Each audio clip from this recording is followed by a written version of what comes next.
So last week, prosecutors in Rwanda asked the court to sentence Paul Rusesabagina to life in prison for terrorism charges. Now, if you don't recognize that name, you might remember him as the main character in the 2004 movie Hotel Rwanda.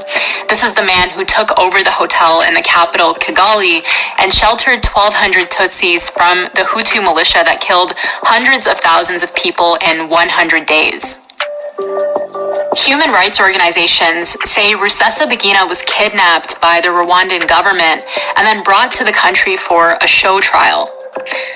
Since the genocide, Rwanda's done a lot of work to rehabilitate its image under the very long run of President Paul Kagame.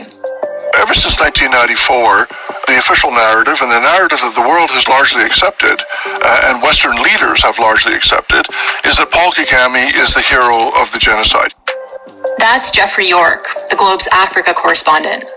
Today on The Decibel, Jeffrey takes us through how the treatment of Rusesabagina and other dissidents calls into question the narrative that's been created around Rwanda and what the reality actually looks like. Let's get into it. Hi, thank you so much for being here. Thank you. So Paul Rusesabagina is the man played by Don Cheadle in the Hollywood movie Hotel Rwanda.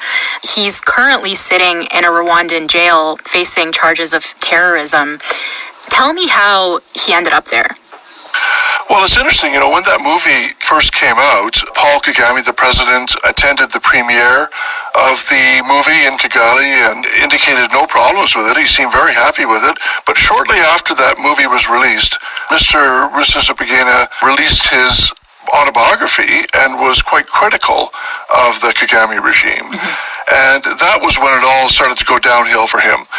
He is somebody who has been very critical over the years of the Kagame government, and it's very clear that the Rwandan regime does not want critics of Mr. Kagame to be regarded as heroes of the genocide. So he was accused of falsifying his story, of not being a hero at all. His whole version of that was in the movie was widely attacked in the state media in Rwanda. And finally, what happened last year is he was lured to Dubai on the pretext that he would be connecting to a flight that would take him to Burundi to speak at a church event. In fact, he was tricked. He was put onto a private airplane in Dubai that had been paid for by the Rwanda government, as the government later acknowledged. And he was flown against his will to Rwanda, where he was immediately arrested, of course, and put into solitary confinement for several days and charged with terrorism. The Human Rights Watch has called it an enforced disappearance, which is contrary to international law. But he is still on trial. Without getting into the question of the evidence for and against those charges of terrorism, which basically are about how much support did he give, if any, to armed militia groups in Congo, what is clear from the trial is that it's not following international judicial norms. He is not allowed to talk freely to his lawyers. He's not allowed to talk to international lawyers that he has hired. His communications with his lawyers have been intercepted, and I don't think anybody's in doubt about the outcome. It's very clear that he's going to be convicted. Right. And Paul Rusesabagina isn't the only person who's allegedly faced consequences for challenging the official version of history in Rwanda. Can you tell me about some of the others and what happened to them? Well, there's been dozens and dozens of cases of opponents of the government either being imprisoned, killed, exiled, arrested, harassed, and so on. Last year, there was a case involving a gospel singer named Kizito Mihigo. Now, he was an incredibly popular musician in Rwanda, and then one day he recorded a song in which he called for mourning for the victims of the genocide, but he also called for mourning and compassion for victims of revenge killings. In other words, the Hutus who had been killed by the Rwandan army and so on during the course of the genocide or afterwards. And that is something that the Rwandan regime does not tolerate. So he was immediately arrested, placed in prison, he was beaten, he was tortured, he was forced to apologize. He was eventually released after his apology and so on, but then he tried to leave the country, he was arrested again, and then he mysteriously died in police custody. So what kind of evidence is there linking the deaths of at least some of these dissidents with people in the Rwandan government? In South Africa, I've talked to at least two of the people who were hired to kill Rwandan dissidents in South Africa. And we documented this in the Globe and Mail in a story a few years ago. There was audio recordings that we obtained in which the head of Rwandan intelligence tried to organize assassination plots to kill the two leading dissidents in South Africa, Patrick Karegeya and General Nyamwasa. Those two people were subjected to attacks for a number of years, and as we know, finally on New Year's Eve 2013, Patrick Karegeya was strangled to death in his room in a luxury hotel in Johannesburg. The other leader of the Rwandan National Congress, the opposition group, General Kayumba Nyamwasa, was himself subjected to a number of attacks over the years. And as I say, we have recordings that showed how the Rwandan head of intelligence was organizing people to go after those two dissidents. And I myself have interviewed two of the people who were hired in those assassination plots. And what is the official version of history in Rwanda that Kagame wants to preserve? And what about it do Rusesabagina and other dissidents challenge? Well, I think, the world has a natural tendency to look for heroes and villains in history. And ever since 1994, the official narrative and the narrative that the world has largely accepted, and Western leaders have largely accepted, is that Paul Kagame is the hero of the genocide. He was the one that stopped the genocide. Now, of course, the reality is much more complicated than that. And the problem is, if you challenge that narrative, it's actually a criminal offense in Rwanda. You'll be called a genocide denier, a revisionist, and so on, and you can be imprisoned for up to 10 years. So that narrative is not often challenged. And even in the diaspora, it's difficult for people to challenge that. And even scholars and journalists, there's a lot of surveillance and harassment. Of course, the Tutsis were the victims of the genocide, and nobody is denying that. But what is often forgotten is that there was also Hutu victims. There was a UN report that was never publicly released, but was done within months of the genocide, that found that an estimated 30,000 people had been killed by the RPF in a systematic, organized manner. So that was basically evidence of war crimes. And that's the part that leads to a lot of tension, really, because the Hutus within Rwanda and in the diaspora feel that there was no justice for them. This is causing a lot of tension internationally. In 2018, through pressure by the Kagame government, the UN officially changed the designation of the genocide, which has often had been called the genocide in Rwanda or the Rwanda genocide, changed the name so it was called the genocide against the Tutsi. And only two governments, the US government and the UK government, have objected to that. And they point out that if you do that, you're basically erasing the Hutu victims from history. Is it so important for Kagame to have an official version of history? And I know that there's probably two different answers to this. So what does his government say, and what do his critics say? Well, you look at the fact that he has been in power for 27 years. The first few years he was in power, he wasn't the president, he was the defense minister, but everyone knew he was running the country. He also has changed the constitution so that he can rule for another 13 years, which would give him a total of 40 years in power. And in every election, he is re-elected with more than 90% of the vote. So that in the last election in 2017, he had 99% of the vote. Now, if you have that kind of record of constantly maintaining power, never allowing any opposition, then you need a way to legitimize that.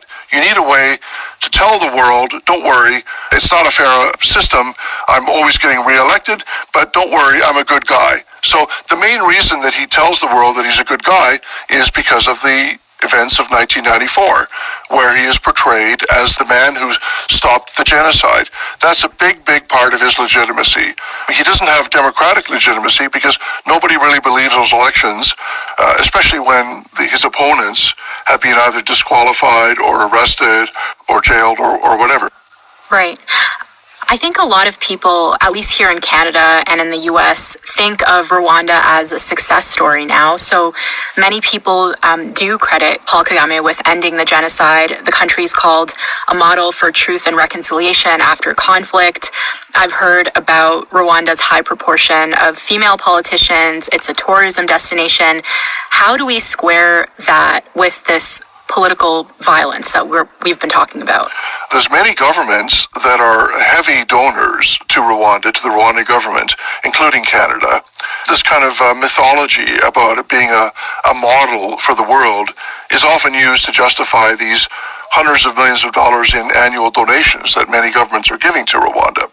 For example, it's often said that a large number of MPs in Rwanda are female, but the problem is they have no power. It's basically a one-person dictatorship. The idea of truth and reconciliation, this is based on the idea that Paul Kagame has eliminated the use of the terms Hutu and Tutsi, that there's no more ethnic identification.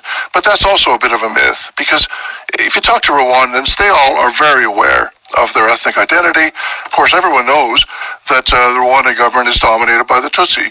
There may be some token appointments here and there, but it's basically run by the Tutsi. So it's hard to talk about truth and reconciliation when there's been justice really for only one ethnic group in Rwanda. It's true that he has a lot of popularity because, of course, he controls the state media. He controls every aspect of the government and the security apparatus. It's natural that people would support their leader. But on the other hand, we don't really know what a free and fair election would produce because there's never been one. Now, the problem is in the international community, he is seen as the person who is, sort of bringing Rwanda out of poverty, generating economic growth, and so on. But, when you look more closely at the statistics, and there's been some recent studies about this, in fact, the official statistics on reducing poverty, producing economic growth, and so on, have been very seriously questioned by some very strong independent studies. And it seems that, there's pretty good evidence that the reduction of poverty has not been nearly as much as the government has claimed and as external donors have claimed. So, there's a lot of question marks about whether he has achieved as much as the international community likes to tell us, really. What is Canada's response to the arrest of Paul Rusesabagina and to the political assassinations in Rwanda and abroad that people say that the Kagame government is responsible for?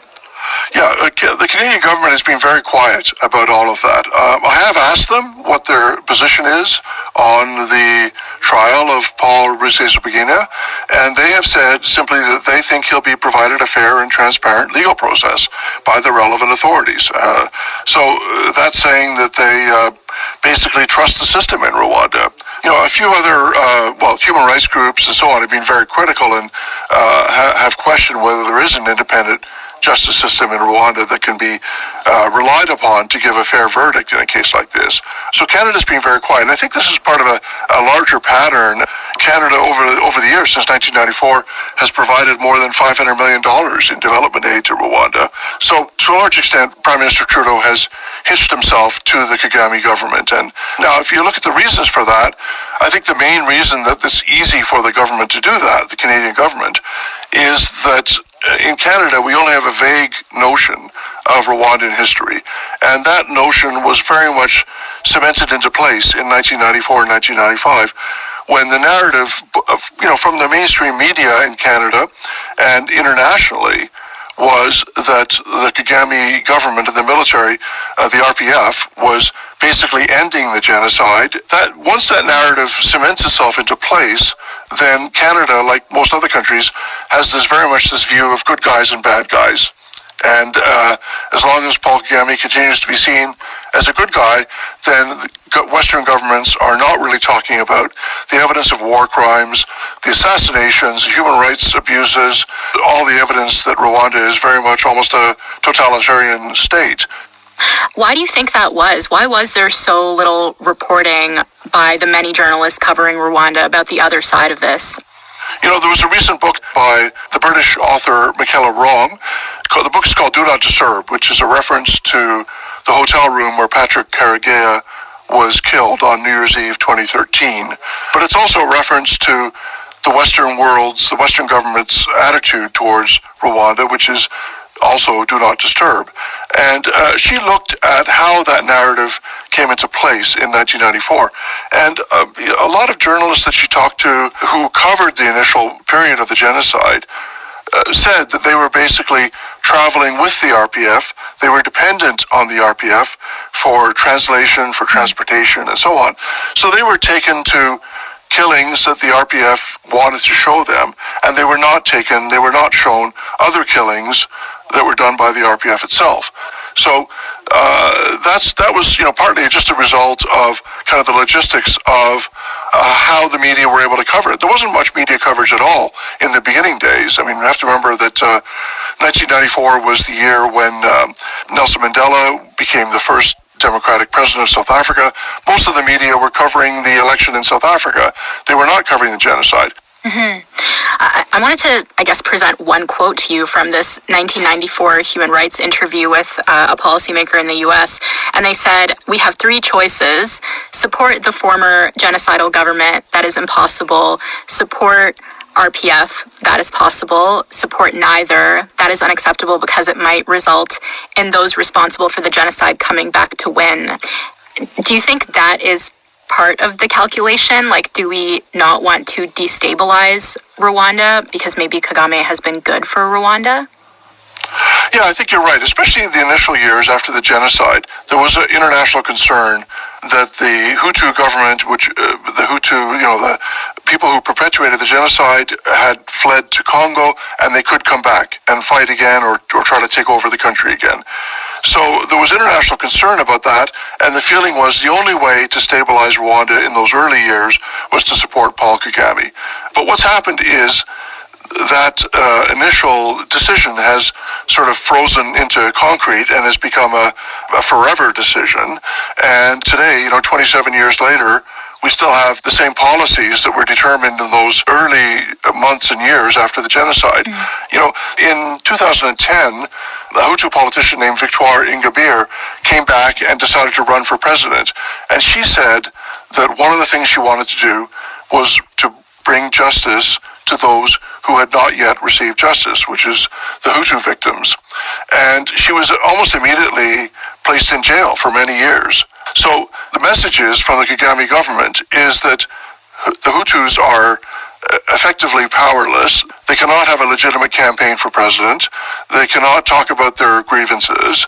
And that, according to a lot of analysts, is actually creating a dangerous situation where the government seems very stable, but there's a large proportion of the population that is quite unhappy, that feels aggrieved, that feels that it never had justice, and that actually creates an unstable situation. So, the argument is that a dictatorship is more stable than a democracy, internationally has often been proven wrong. And so the idea that one authoritarian is the world's only hope of preventing bloodshed in Rwanda, I think is just increasingly known to be false. That's it for today. I'm Tamara Kendacker. Our producers are Madeline White and Kasia Mihailovich. David Crosby edits the show. Angela Pacenza is our executive editor. Thanks so much to Jeffrey York. You can find Jeffrey on Twitter or at theglobemail.com. Thank you so much for listening, and I'll talk to you tomorrow.